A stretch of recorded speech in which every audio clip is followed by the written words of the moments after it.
left, right.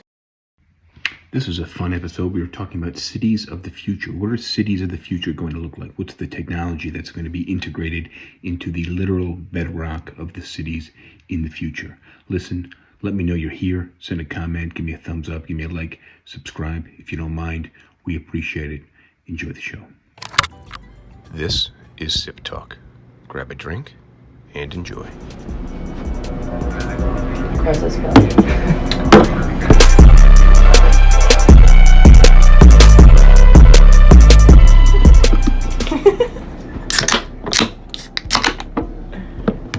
Cheers. Cheers. Cheers.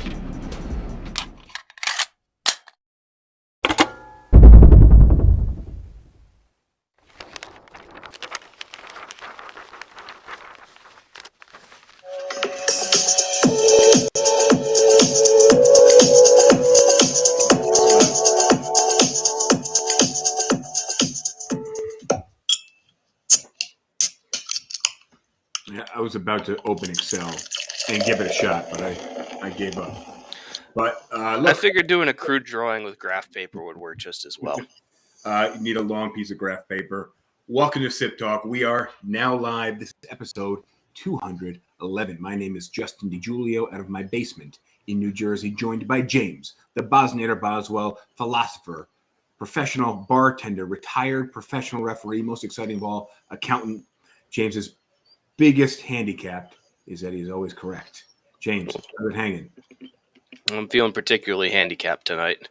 Well, Actually, I'm sick and it sucks because, well, it's not like anybody's ever been sick and be like, man, this is the greatest thing ever. I'm glad I got sick. well, if you take time off of work and you get to chill at home. Yeah, when you work at home, you can't call out sick. It's kind of like the new snow days. Now that we've been, It's like- we've been doing school from home, you're doing school at home in the snow days. It makes me think of a line from Dimitri Martin where he's like, one of the worst jobs you could possibly have is a telemarketer. He's like, not for any of the reasons that you guys are thinking about, but it's like, if you're really sick and you want to call off for the day, you have to call up your employer and say, hey, sorry, I can't come in. I'm sick today. I can't. Well, you called me, didn't you?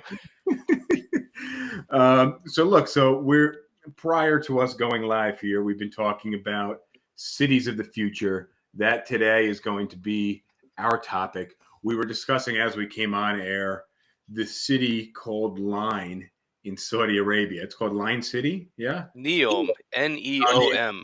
Okay. It's also being called like the Line, but there's going to be like a little harbor that looks like normal, and probably an airport that looks like normal, except probably like quasi-futuristic and stupid, but still normal airport thing. Well, to define what we're talking about with Line, and we're gonna, if you guys can hang in long enough, the two of you guys that are watching us today, we'll finally get to a list of futuristic cities that are currently in development, or at least have CGI images generated of them, which is maybe as close to some of these cities as we'll ever get. I want to talk first just about this particular city and maybe theorize a little bit about what cities of the future should probably ideally encompass. So this Line City, the city Neom, is 170 kilometers long and 200 meters wide. So let's think of that in distance. So 100 miles. So basically, A little over 100 miles. 2 football fields wide Mm-hmm. by just over 100 miles long. Yep. So you wouldn't be able to see the end of the city, the distant end of the city, even if you stood in the middle of it, either end. But you could see both sides of the city widthwise. It would not be very far apart. I mean, if you had a good arm and you were standing in the middle of the city, you could probably throw a rock over the edge. Probably not, though. I don't know. That's 100 feet. Well, throwing something 300 feet is about the limit of most. If you've got like a good baseball player, they can probably throw it a little over 300 feet. What about one of those Nerf footballs with the wings on the end? That would. No, I don't think so. But what James brought up, and I'm looking at the city, thinking to myself, "This is a silly-looking city. It's just long as hell. Like getting around, commuting, and they have plans for high speed. They say you get anywhere in the city in like under 14 minutes or something. But James just for contrast, prior to us going live, pulled a graph up with a city that was 0.2 by 17. All right, so 0.2 by 17, and then put a circle with the comparable area. And yeah. So when I was thinking about the city, I was like, all right, let's think about like the actual square footage of this city. So it's like 170 kilometers by 0.2, and I ran it. I was like, it's 34 million square meters.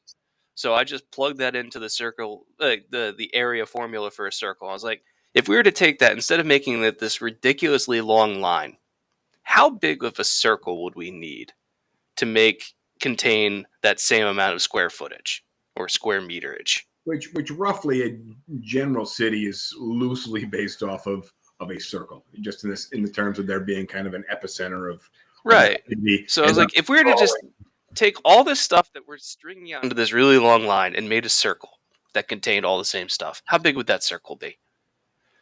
And the answer is, instead of 170 kilometers long, this circle would be with a radius of about 3.3. So 6.5 kilometers wide. From one edge of the circle to the other is about 6.5 kilometers. So about 3.5 miles, a little less than 4 miles. Mm-hmm. And that's not a very big city. That's little less. That's less than the length of Manhattan. I think Manhattan is 13 miles or so, top to bottom. So it's like half of Manhattan. Less. Yeah. Whereas, like, if you were to do this line going from Manhattan, you'd probably end up in about Catskill. Yeah. Interest. So there are a lot of different concepts for future cities. We're gonna get into them. Can we just show the graph since I spent so much time working on it? You did. You know what? I'm gonna crack a beer here, and we can look at just to show how stupid this is. Okay, let's see. I'm sharing. All right, let me pull this up. There we go. Okay. Right. So if you're watching live on, just so you know, if you're watching on TikTok or Instagram, you can't see this graph. You got to be on Facebook, YouTube, Twitter, or Twitch, or not watching the live version. So here's the line, and you can see how thin it is. This is the circle, and in order to see the entire thing, we have to zoom out. We have to keep on zooming out. And it starts here, ends all the way down here. So what this one circle contains. 0.2. It doesn't make any sense. Because I'm thinking, if you live in this city, you can go back to my camera now. Yep, we're back. If you live in this city, like if you lived in the circle city, and you had a friend that lived on the other side, they're only maybe 6 miles away. If you really needed to, you could even walk that. Mm-hmm. If you live in this stupid line thing, and let's just say that your friend is half the line away. That's 50 miles. Yeah. Yeah. Even if you've got like good transport in this line where they've got like subway lines that, or some kind of like trains that run from end to end, like it's going to take you a while to make it 50 miles. Well, even a train going really fast end to end still has to make a lot of stops. Like that's the issue. The issue with a train isn't the speed in which it moves. It's how long it has to stop and deal with idiots holding the doors open while they get their bags on and off the train. That's the issue with transportation, buses and subways. Look, so talking cities of the future, a lot of these I noticed, and we'll get to the list at the end, are happening in the Middle East. I think there's like 4 or 5 cities right now that are happening in the Middle East, and it takes crazy, stupid amounts of money to even theorize and plan for a city like this. And fortunately for the Middle East, there's very many people who are looking for very many alternatives to oil, because that's, I think that we're on the brink of realizing that oil money is not going to last forever.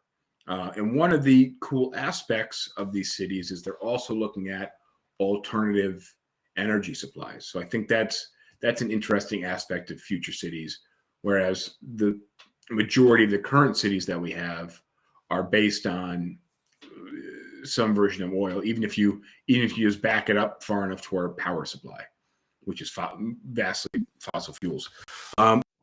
What are your thoughts on future cities outside of the line here? From what I've been seeing, there's a lot of there's a lot of kind of techno bullshit that is trying to solve problems that have already been solved, but doing it in a flashy or techno way.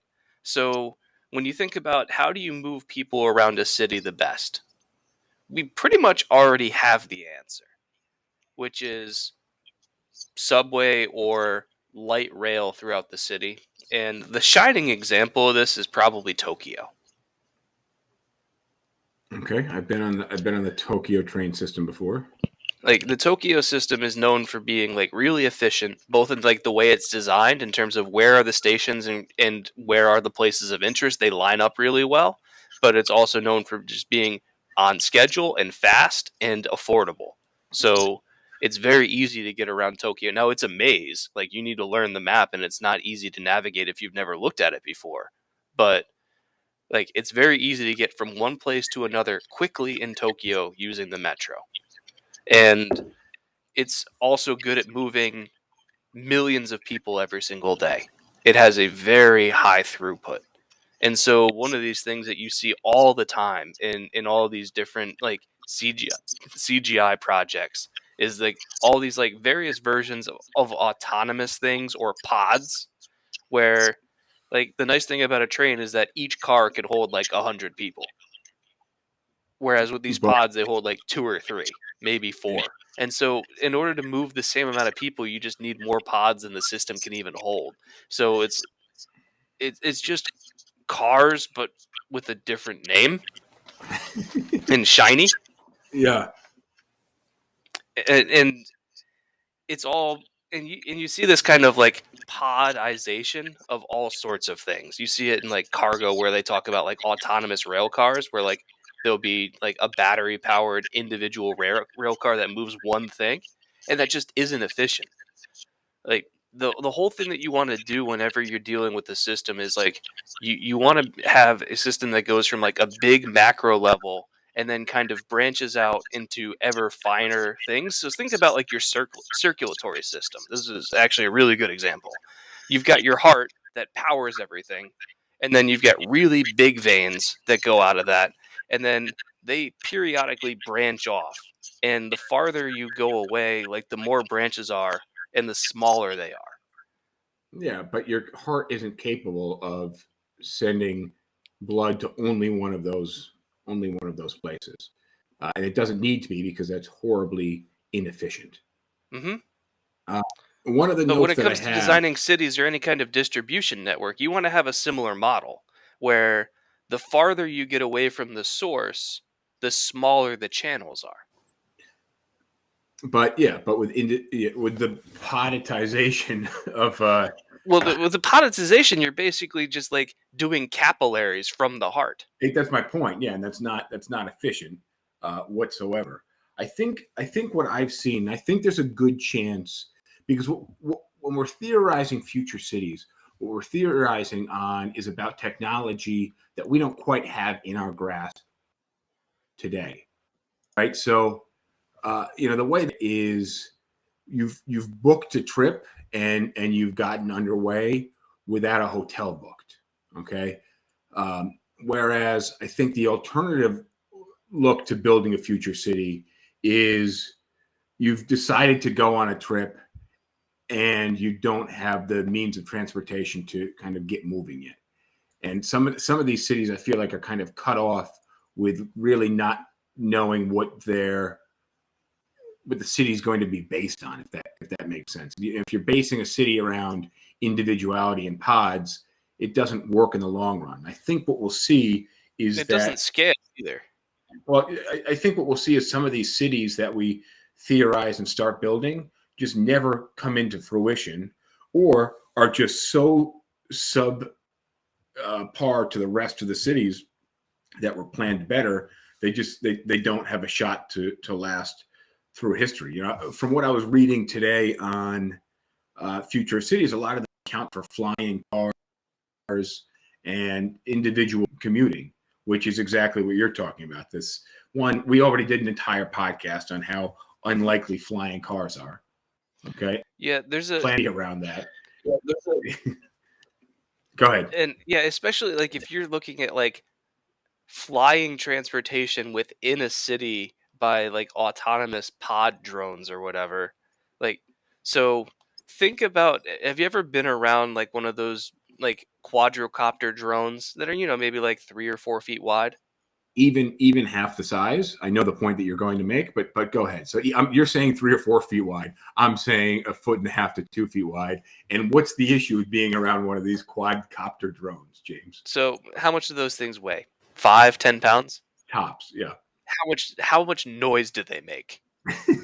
You can't hear yourself have a conversation. It sounds like you're being swarmed by bees. Yeah, if there's one in the room, the entire conversation is.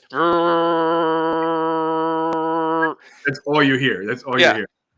So now imagine a city where you've got quadrocopters the size to lift a pod that holds 2 or 3 people.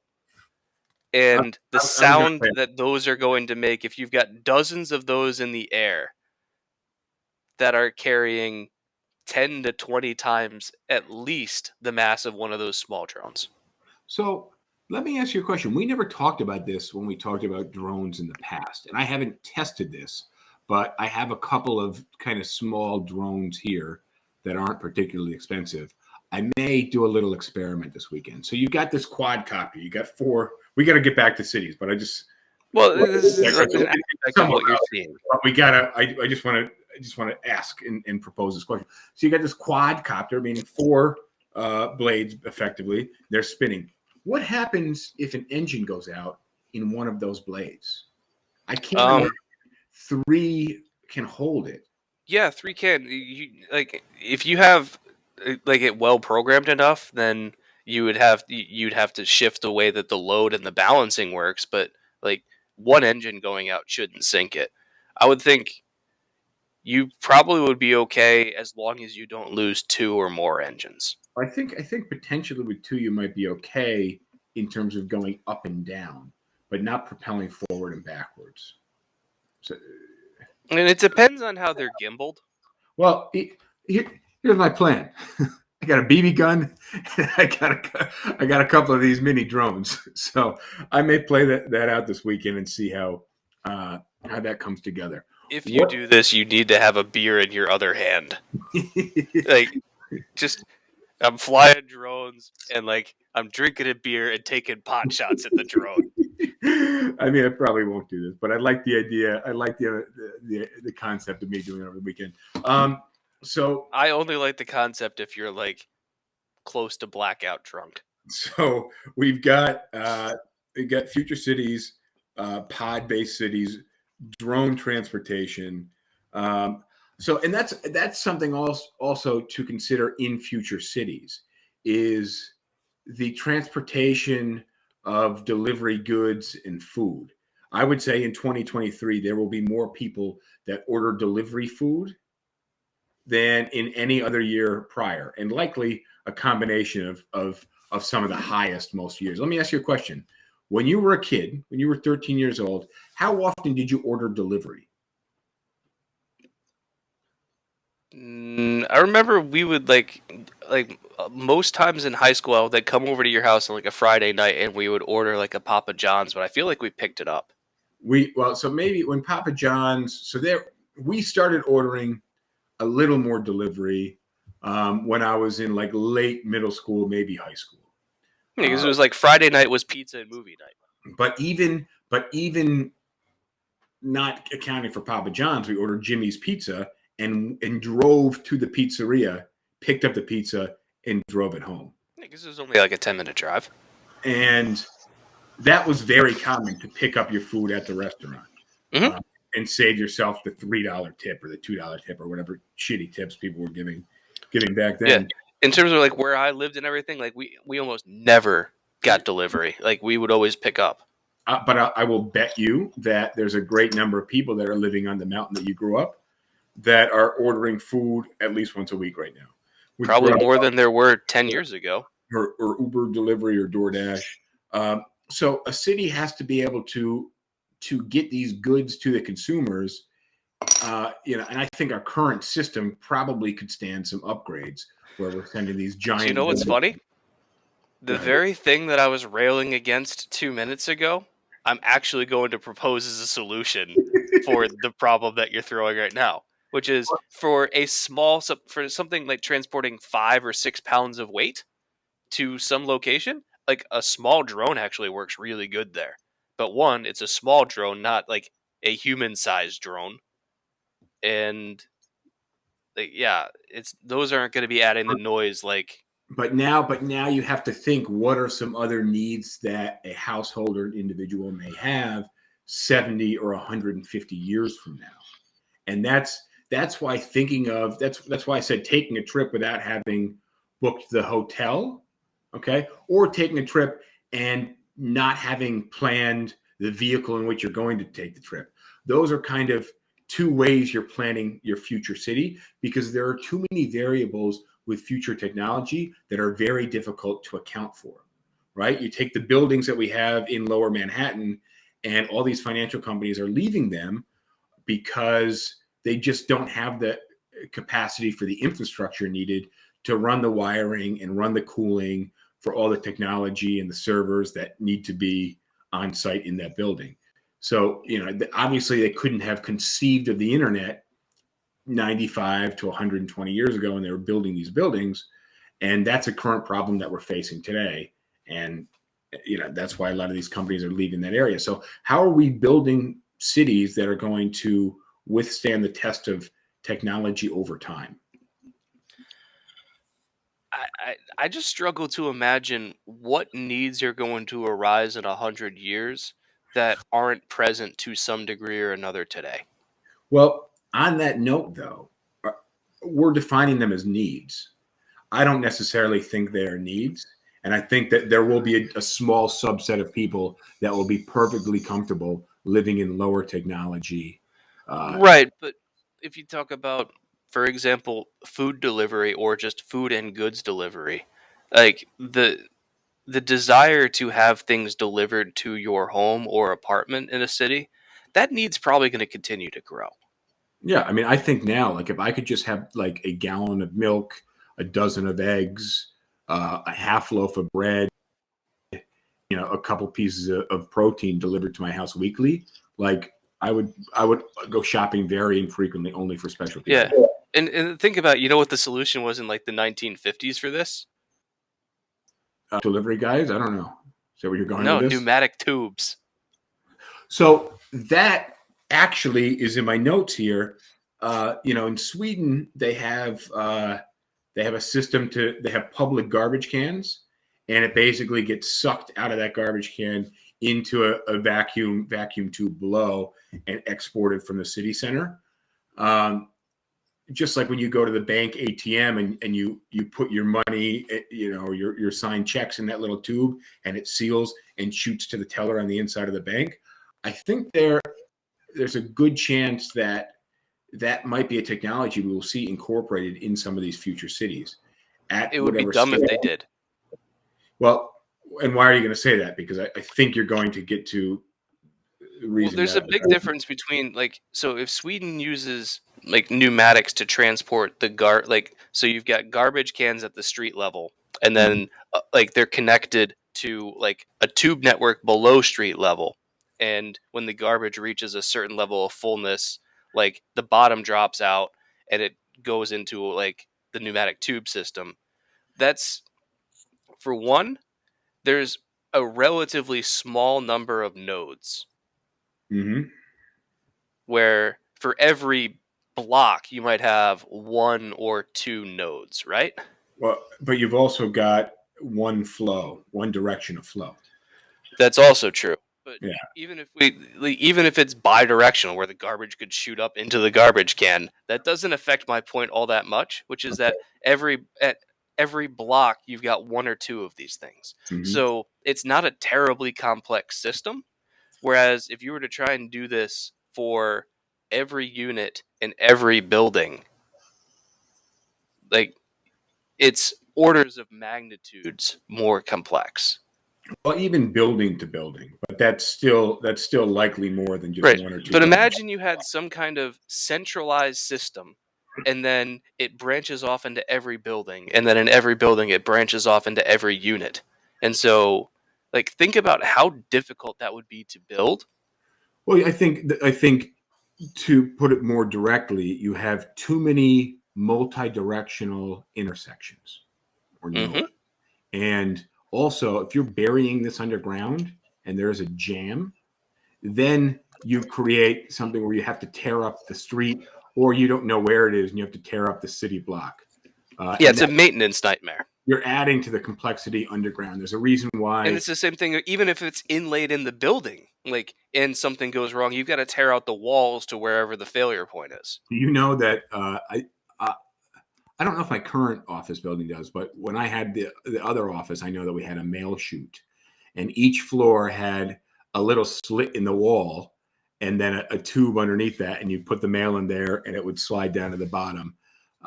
But they are widely not at all used. I would imagine they're used for garbage. That's what they're used for, yeah. So the mailman gets whatever surprise, and inevitably somebody sticks a wad of chew bubble gum or some shit in there because people are fucking animals, and it just gets jammed up and a mess. So look, you've got. I want to talk next about some of the issues that our current cities are facing. I know you've got a couple of links. So here this McKinsey research report has a lot of good stuff in it. Okay, should I? You want to pull it up actually, so you can navigate the article. I'll share your screen again. Yeah, it's just gonna make my camera super bright. All right. Well, we won't see your face once the screen's. Can you make this a bigger window and zoom in? Yeah.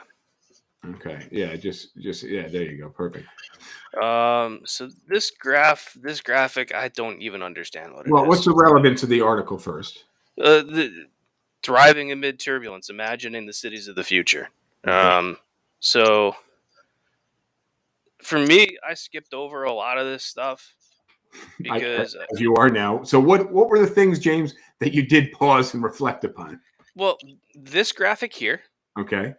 where you look at what are the problems that cities are going to likely face, and like the two top ones by a lot are resource stress and environmental stress. And I feel like those are kind of related because as the environment gets worse, then accessing resources also gets worse.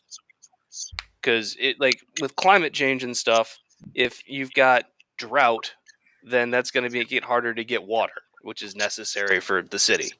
And so you can look at all sorts of cities across the planet, but like think about all of the cities along the Colorado River and how the Colorado River, when it finally makes it to like the Gulf of the Baja Gulf, like the Gulf of California, I guess it would be.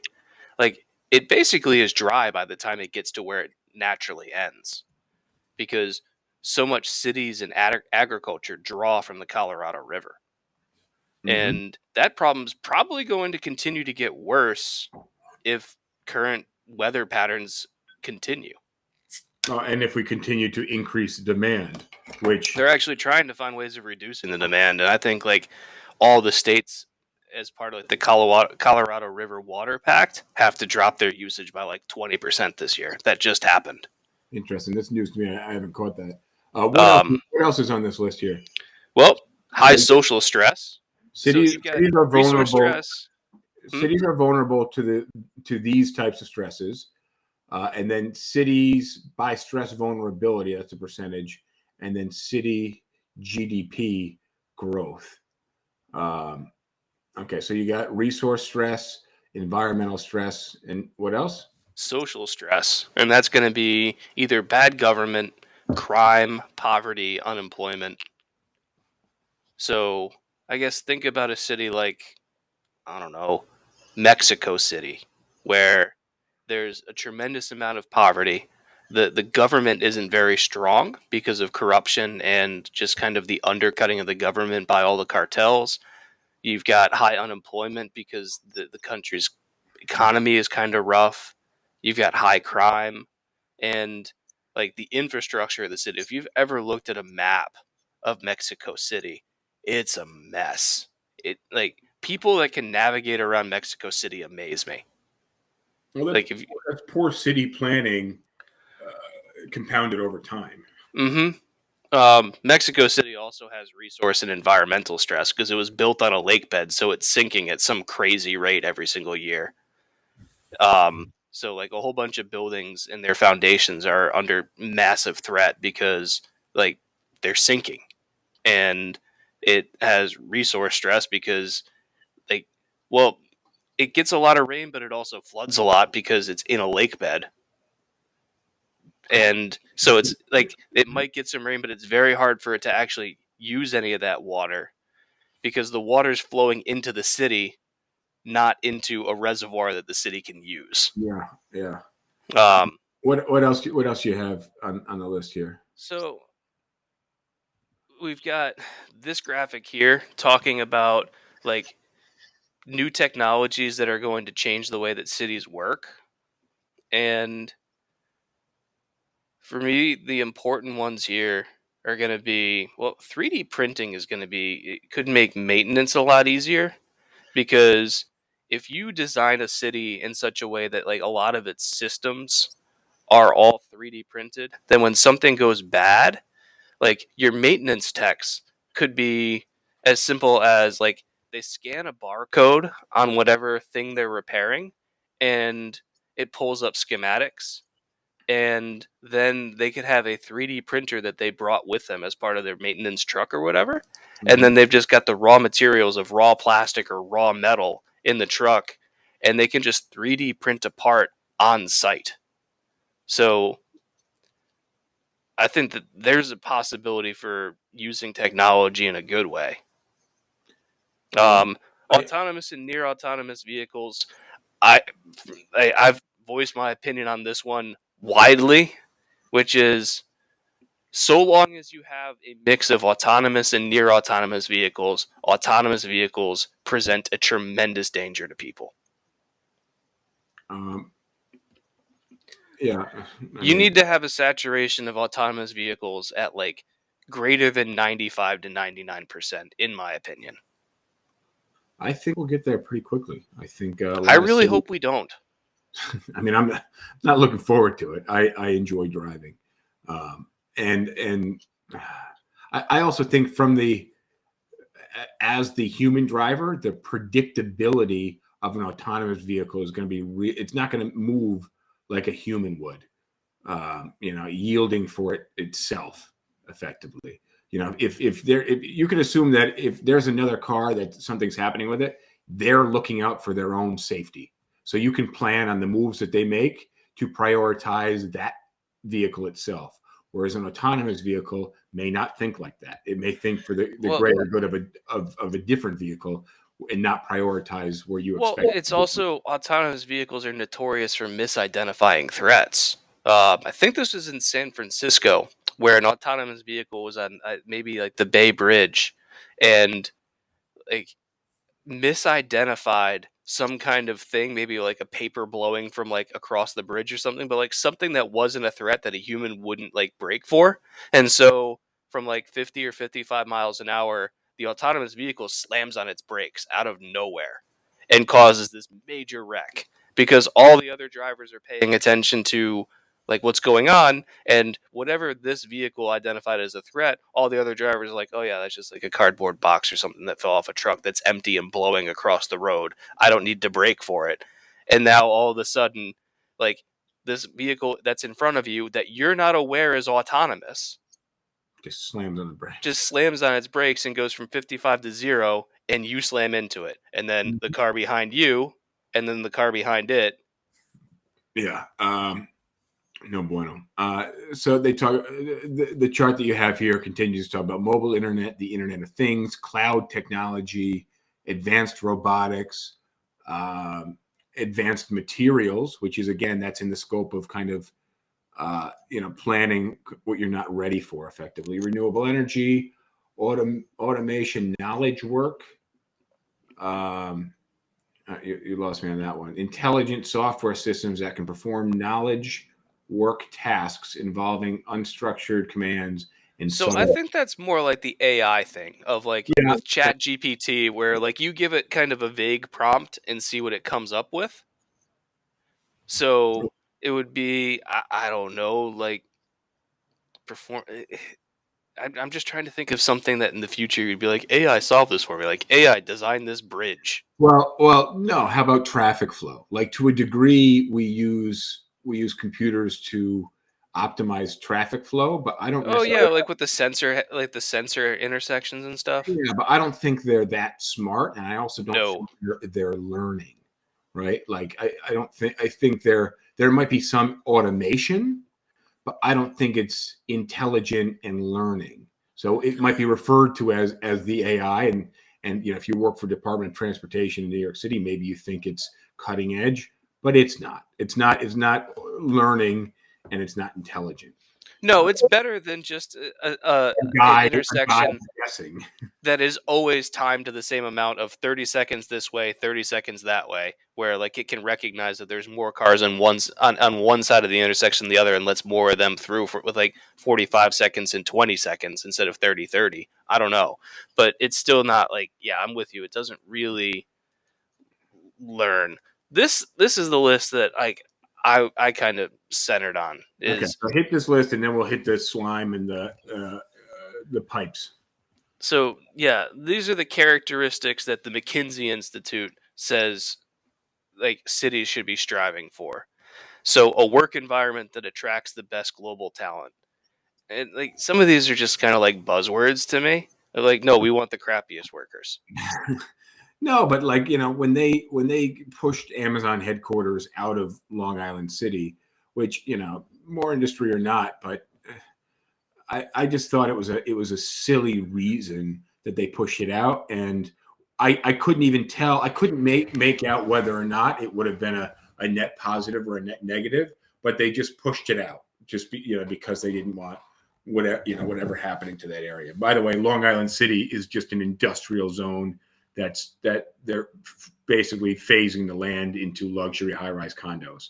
So I don't I don't know how slowing that down or pivoting would have been that detrimental. But so work environment that attracts global talent. All right, what else you got? Yeah, so I would say like just add into that, I would have to imagine that like favorable work environment would have to be one like decent wages, companies that people want to work for that are attracted to the city, and then like labor laws that are fair and make people comfortable working there.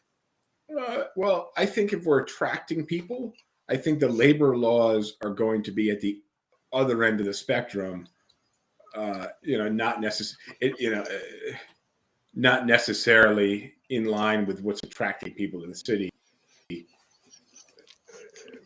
You see where I'm going with that? Yeah, well, that's to attract the companies. And so there's always a Yeah. competition there of like the companies want labor laws that favor them and the workers want labor laws that favor them. I mean, yeah, you got the guys at Google that can work 2 hours a day remotely and then Skype in for a free lunch buffet and a massage. And then you got the people that like take out the garbage and clean the floors. Yeah. So I guess the labor laws in this case would protect the people that sweep and clean, and we'd attract the talent with the buffet lunches that you can Skype your way into. All right. So the next one, flexible and environmentally stable, with environments that leverage fabricated modular building materials and efficient construction techniques. Cities will be net generators of energy and food. Bullshit. Yeah, I don't think you're gonna be able to turn a city, a metropolis, into agriculture simultaneously. There's some things that you can do with vertical farming. There's a little bit of stuff that you can do with urban farming. You can put solar panels on buildings. You can maybe put like wind turbines on the very top of buildings. But that just doesn't scratch the surface of how much energy and food a city consumes. It just doesn't. All right, And I don't think that there's really a way to combat that. Hit next because I want to Zero to limited congestion, a shift in traffic patterns will result in more active mobility solutions like autonomous electric vehicles, etc. Bullshit on that one too. Well, congestion is definitely an important part of a city, but I don't look. I notice that there is. I remember growing up, you could be on the road for a fucking hour and not see another car. I have not been on the road in the last decade and not seen another vehicle. I commute for an hour plus in the car every day. It's even though we're doing 85 miles an hour, the cars are seemingly bumper to bumper at 85 miles an hour. Mm-hmm. So, I don't see congestion trending in the direction of reduction anytime soon. What do you have next year? Pollution-free air, optimum ambient temperatures, and adequate exposure to sunlight. Also bullshit. Like, how are you going to manufacture the weather? Unless you're in San Diego, that's not going to happen. What do you have next there? Clean and zero wastage water supply. So this is something that might be one of the more achievable ones there. Like, if you look at Las Vegas, they're actually really good about how they manage their water supply. And green power will fuel desalination and purification. So again, like, you need to find desalination sounds really great, but it has a whole bunch of problems. One is it's extremely energy intensive, and two, like, you've got a whole bunch of environmental impacts from one, sourcing the water, and two, what you do with the concentrated brine afterwards. Yeah. It's something that in theory sounds great, but actually, when you dig one level deeper in the surface, it becomes very complex and seemingly impossible. I don't think it's impossible. I think there's a chance we may get there in some cities. I don't think we'll get there on massive scale. There need to be major breakthroughs in order to make desalination a more practical thing that cities can use. Because on its surface, you just well, look at all this water out there. Why can't we use it? What else is on here? Convenient access to affordable, healthy, and fresh food. That's possible. Just that's all about sourcing food. I'm calling bullshit on the city being able to provide its food for itself. But if you've got a good supply chain and getting farms to bring stuff into the city, I don't think that one's terribly difficult. No. Next. Support for active lifestyles. Make your roads designed to be walkable and bikeable. Have various sport things, have gyms and public spaces and parks and athletic fields and stuff built so that people can do recreation. That's not very difficult. All right, next. Inspiring landscapes and public spaces. This kind of goes with what I just said, but I don't know, put some sculptures and crap in there. Not difficult. Some park sculptures. All right. Yeah. Layered and instantly available community protocols will enable service provision and community interaction on a 24/7 basis. I honestly have no idea what that means. Layered and layered community protocols will enable service provision. I'm not quite sure. Does that just mean everybody is connected? Is that just like a big next door page for the city? I don't know. Yeah, that's kind of what it sounds like. Next, no physical or virtual crime. Artificial intelligence enabled surveillance of physical and virtual networks in a comprehensive and transparent public record system will make it possible to predict and preempt illegal activity while respecting privacy concerns. I feel like there have been movies made about this. Yeah, 1984 and just any dystopian and Minority Report. Yeah, Minority Report and 1984 would be probably the top two. I'll tell you guys, anybody who hasn't watched these movies or read the books or anything about this, any movie that attempts to achieve even half of what item 10 is seeking to do, I'm just going to tell you, they don't end well. All right, next, quick, we got to get through this list. I want to touch my question. Protection against man-made and natural hazards. Well, that depends on where your city is. Like, you can't do much about an earthquake if you're in San Francisco. It's going to happen. Yeah, that was, Next. thinking about. Hang on, I was thinking about that when we were looking at that line city. That just like if there's any, I wonder what the tectonics look like below or around that city. I have All no right, idea. next. Cutting edge preventive care, smart wearables, hygiene tools, smart homes. That's all crap. Yeah, I agree. Accountable and efficient government services. Yep, that'll Well, happen. yeah, the accountability and transparency of government is not And efficiency. but the transparency of government is just meaning we're having a lot faster turnover and a lot more just idiots that Yeah. get their foot in the door. I'd like to meet the person that says, "When I think of government, I think of efficiency." I mean, that does sound great. I think we need to move in that direction, but Okay. I mean, I don't know. Next, and Convenient access to large variety of non-work pursuits. That's easy. Build a theater. I don't care. That's it. There's more, but that's it. All right, I want to move on to. I just want to touch my notes, make sure we covered them all. And I think actually a lot is just the same list that you just went through. I will unshare your screen here for you. So, fuck, I totally lost my train of thought. Going through your own personal list of stuff that's similar to mine. I'll give you my list of just things to take into account. Energy demands for the city, whether it's wind, solar, hydro, or nuclear energy, and then waste that the city produces, and controlling pollution, which is slightly separate than waste. Public transportation, upgradability of the city, the ability for us to upgrade buildings by either building them taller or making them smarter, or making them more sustainable.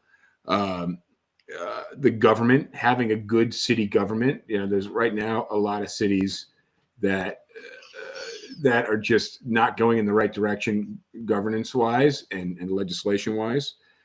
Personal space.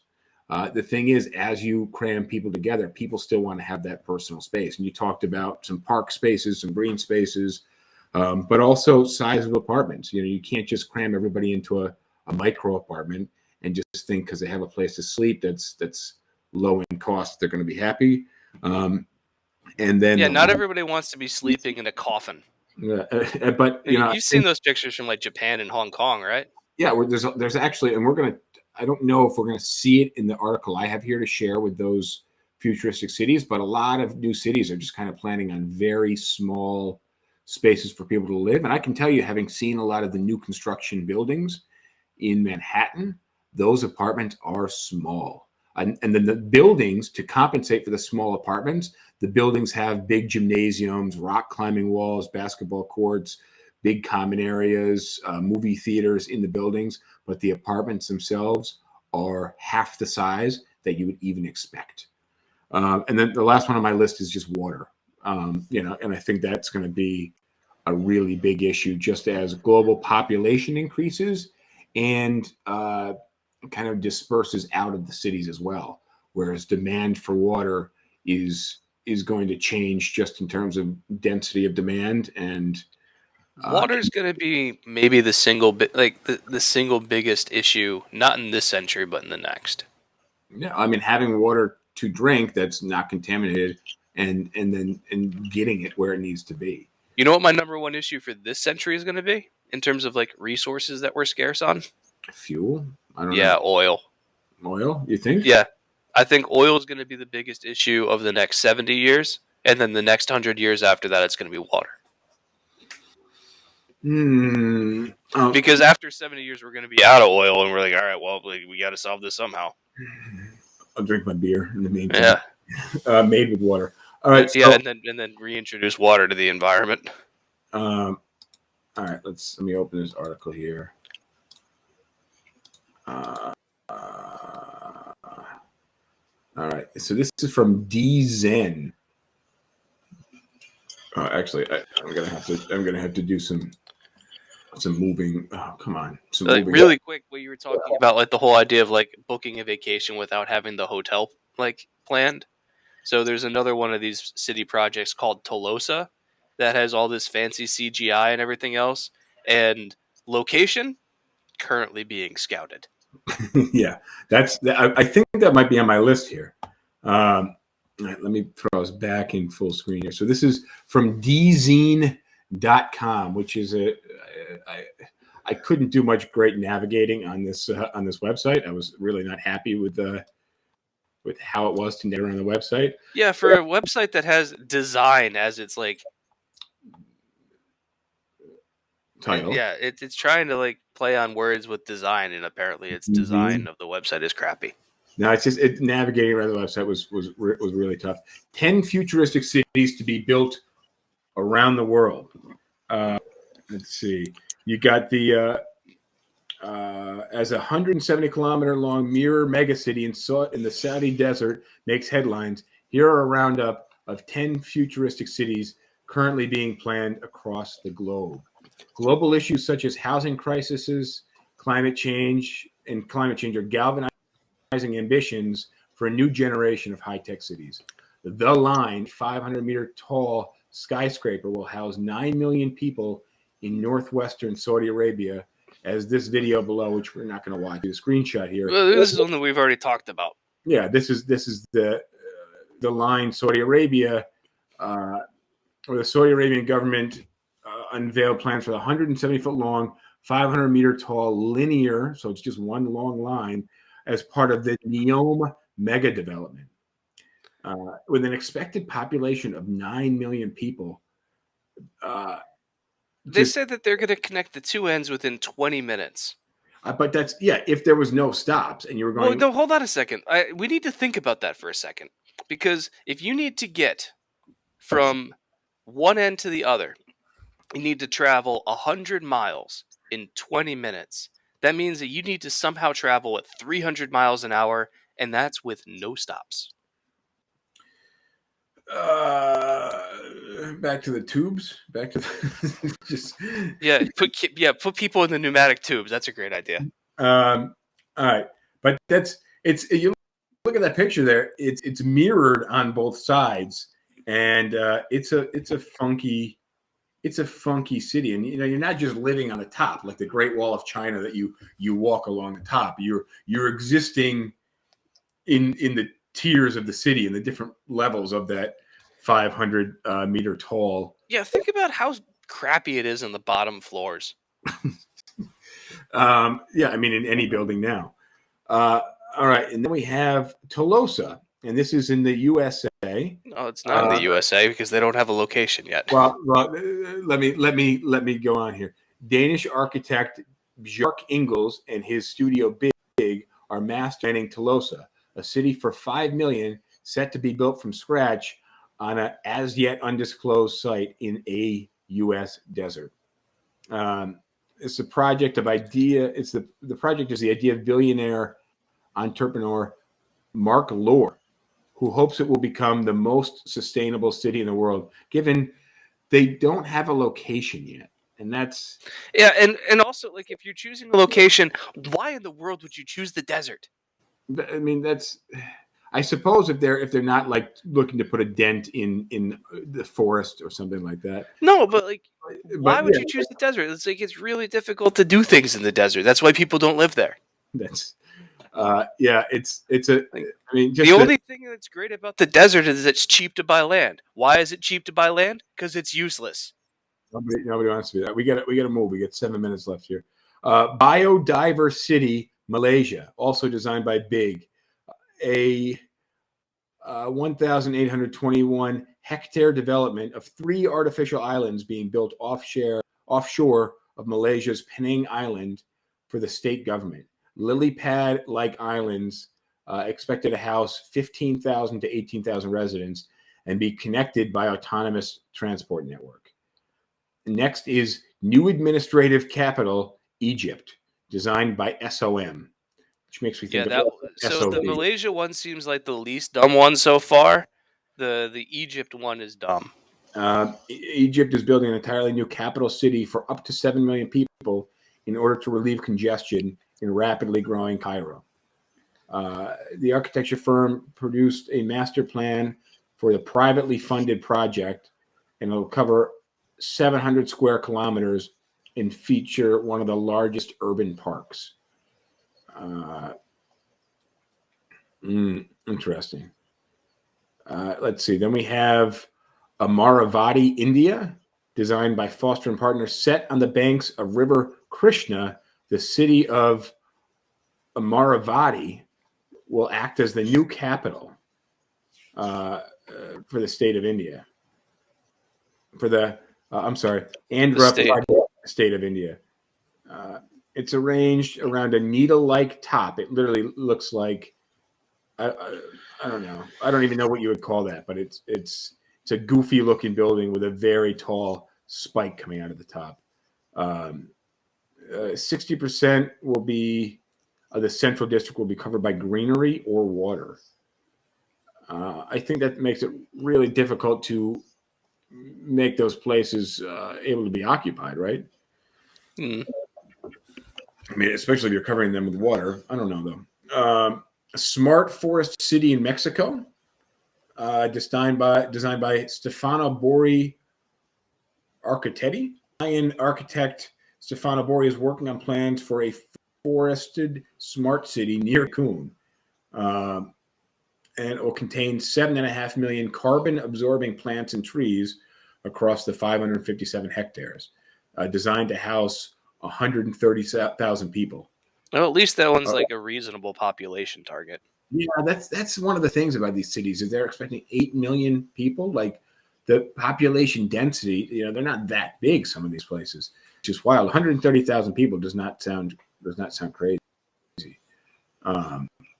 Botanical garden with a contemporary city based on Mayan heritage and its relationship with the natural and sacred world. Yeah, that one's like one of the less dumb ones we've seen. Okay, now you have the Orbit Canada, designed by Partisans. The Orbit is another planned smart city intended to transform a Canadian farming town through extensive use of fiber optics, drones, autonomous vehicles with development decisions based on big data. Partisans has described its design as the modern version of the Garden City movement that emerged in the UK in the early 20th century. All right, Maldives Floating City by Water Studio. Rising sea level due to climate change means much of the Maldives is expected to be uninhabitable by the year 20. In response, the government has partnered with architecture practice Water Studio and designed a floating city that will house 20,000 people in a lagoon near the capital as soon as 2024. Now, this looks like a cell under a microscope, doesn't it? Kind of. They don't the ribosomes. Yeah, they don't talk much about transportation from island to island. I would imagine. From like platform to platform, you probably just need a kayak. I don't think people will be commuting by kayak, but you just got to row over. I mean, kayak traffic jams would be hilarious. You just see people splashing each other. I participated in a kayak race over the summertime in jellyfish infested waters, and I mean there were so many jellyfish you could just put your hand in at any point in the water and grab a jellyfish. Where was this? This was in Maryland, and the owner of the company that I'm with now had bought basically a giant, I think it's like 27 room bed and breakfast style estate. And was this on the Chesapeake Bay? The Chesapeake Bay, yeah. But what happened when I got on the kayak in these jellyfish infested waters for the race was I jumped in the kayak, which immediately took on water, and I flipped and fully submerged. So did you get stung? I had a couple marks on my legs, but nothing too bad. I got really lucky. I mean, why in the world would you jump into a kayak? Well, we were racing. Come to find out, I was on the smallest kayak, which was not rated for my weight at all. It was like a foot shorter than I was. It was like a kid's kayak. So I didn't know. Next on here. I wish I was there. There's a video. I'll send you the video. Chengdu, future city of China by OMA. Dutch architecture firm OMA has produced a car-free master plan for the capital of China's Sichuan province that claims challenges that it claims challenges conventional urban planning models that are driven by road networks or maximize gross floor area. We're out of town. We're out of town on Instagram, so say goodbye to you guys, and we'll just finish up this list off Instagram. Sorry, guys. Adios.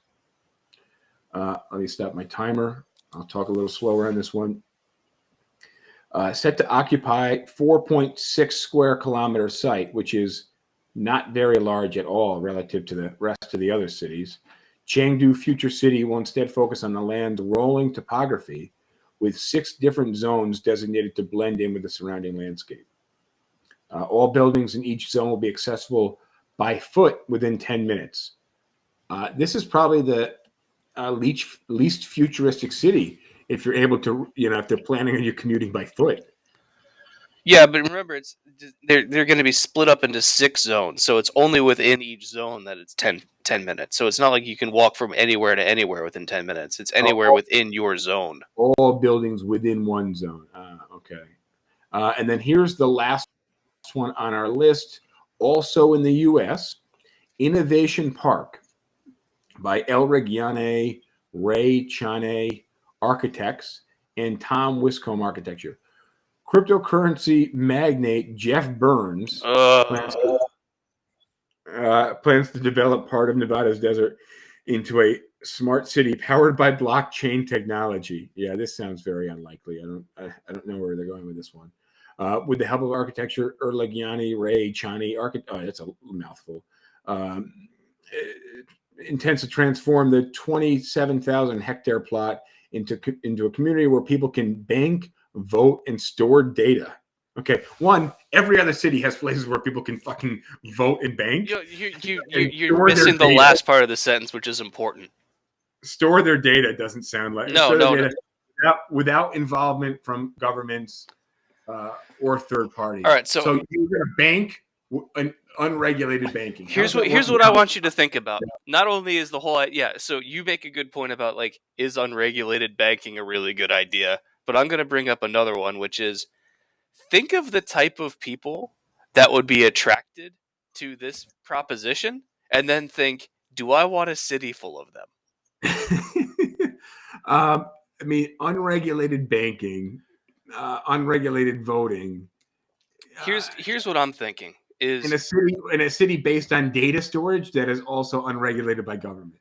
So if that city ever gets built, I am going to go to whatever manufacturer I can find that makes tinfoil, and I'm going to say, give me as much as you have, and then I'm going to put it in several trucks, drive to this city in Nevada, and start making hats. Because I mean, just think they're really I will big be rich. On no government, and that typical government means regulations. I mean, the two mean the same thing. How are we building a futuristic city without regulations? Who's governing that? Right. You're going to rely the answer that I could see them saying is that it would be something like a pure democracy, kind of like how ancient Greece or ancient Athens was, where literally every single citizen has one vote and literally every policy has to be voted on by everybody. So think about how many bills Congress passes every single year, right? Mm-hmm. I don't know how many, but it's a lot. Now think about all the different policies that the federal agencies come up with. So the EPA, FAA, every single, all of them. And it's probably hundreds of thousands, if not millions, of pages of laws and regulations and policies, right? Yeah. Now imagine every day you get an email with a notice saying, I knew this is where you're going with this. Go ahead. Here are today's 200 bills, policies, and proposals for you to vote on. There's no way anybody would want to participate in that. I was listening to a podcast over the weekend, and they were talking about just the different types of politicians. And we sort of brought this up, and maybe we can wrap after this, just about adding transparency. I briefly mentioned it earlier, that adding transparency to government has just led to a much higher turnover rate in politicians. I don't know if And, we've necessarily added much transparency to well, government, though. I mean, I think with social media and with everybody having a cell phone and everybody recording everything, I think there's I don't know, I'd call it transparency, but maybe exposure. I don't think that's been good I mean, I think it has been good in many ways, actually. I take that statement back. But I also think that it hasn't been good in other ways. I don't know. It makes me think of a saying that I really like that I just remembered. Which is Politicians are like diapers. They should be changed often and for the same reason. so because they're full of shit. But one thing that I heard over the weekend and I think it might have been Malcolm Gladwell that was explaining this, was just how the politicians of the past were of a certain pedigree. They had studied law. They had a background in politics.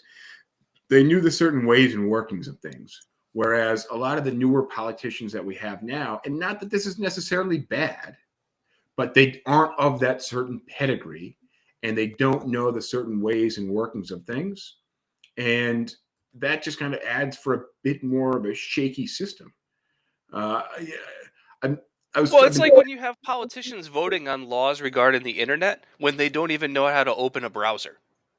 But that's why another reason why politicians should be changed a certain amount over time. But that doesn't just mean you need to take somebody because they're a web developer, a very loud, outspoken web developer with no experience in politics, who's just passionate about whatever topic. And we're getting a lot of people like that now.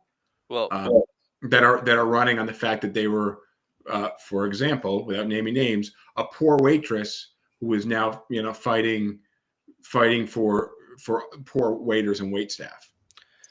You know what my favorite proposal for a political system is, or for representative democracy? Have you heard of the word sortition? I don't think so. So here's how it goes. In a country of population whatever, you have a legislative body of, let's say, 100 people, right? Mm-hmm. You know how those 100 people are selected? Randomly. Okay. Above a certain age, let's say 18 years old, 21-year-olds, it doesn't matter. Like, above a certain age, you just pick 100 random people. So kind of like a draft, like a compulsory type system. Yeah, you just say, for the next 2 years, your job is you are one of 100 people that are part of this country's legislature. Well, hopefully you're paid well and able to put your life on hold. But there's some considerations. But they've done studies in this, and it actually leads to much better results. Because the thing is, one, you're on a fixed timeline. You don't have an office to protect. You don't have a re-election campaign to run. You don't have anything. This is your job: is make good laws. And by picking randomly, sure, you're going to get some idiots, but you're also going to get some smart people. And you're going to have to get them all to agree. So you're going to generally find that they're coming up with things that are good for the country and based on compromise. That all made sense, but I do think you did kind of slide past third without really touching the base there when you said you take 100 random people who generally make good decisions and have to come to a consensus. Even if you take, I'm saying, in those 100 people, you're going to get some people that make bad decisions. Well, that's fine. I think this is where you didn't touch third base here on your way to home. Was I don't think you're going to have some people out of the 100. I think you're going to have 60 or 70% that are really just not moving the discussion in the right direction. No, you're totally right. But even if you have 2/3 of the people that are picked at random that aren't really going to have original ideas, like, they can still be swayed by the people who do come up with the ideas. And like, let me ask you a question. Have you ever tried to have an argument with a dumb person? If you have an argument with a smart person, you may sometimes win. If you have an argument with an idiot, you will never win. So these people who aren't very intelligent and you're swaying their opinion sounds easier said than done. But the thing is, all you need to do is you just need a simple majority. You need 51 people to agree with your idea. So even if you've got 40 people that are idiots that won't vote for you, it's You've got a random assortment. Trust me, they've studied it. It works. Well, it's better than the system we have right now. But just like many studies, it may work in some scenarios. It would be a risky system to just scrap a current system and implement on top of it. I'd be interested in reading some of the studies and just hearing some of the details, where it's worked out, and maybe theorize how it may not work out in other scenarios. But just imagine I tell you to pick 10 people at random and you have to get them all to agree with you because you're right. I think that's easier said than done. But if you said pick 10 people and get 5 of them to agree with you, I could probably pull that off. I think you'd be surprised, my friend. I think you'd be surprised. I mean, it depends on what kind of crazy idea I'm proposing. But on that note, I bid you good evening. We're going to log out. Interesting episode. I enjoyed talking about future of cities. And we'll see you guys next time. All right. Laters. Adios. All right, that's all, folks. We'll see you next time if you subscribe. So make sure you click the subscribe button, and we'll see you then. I like PBR. I just got priced out of it.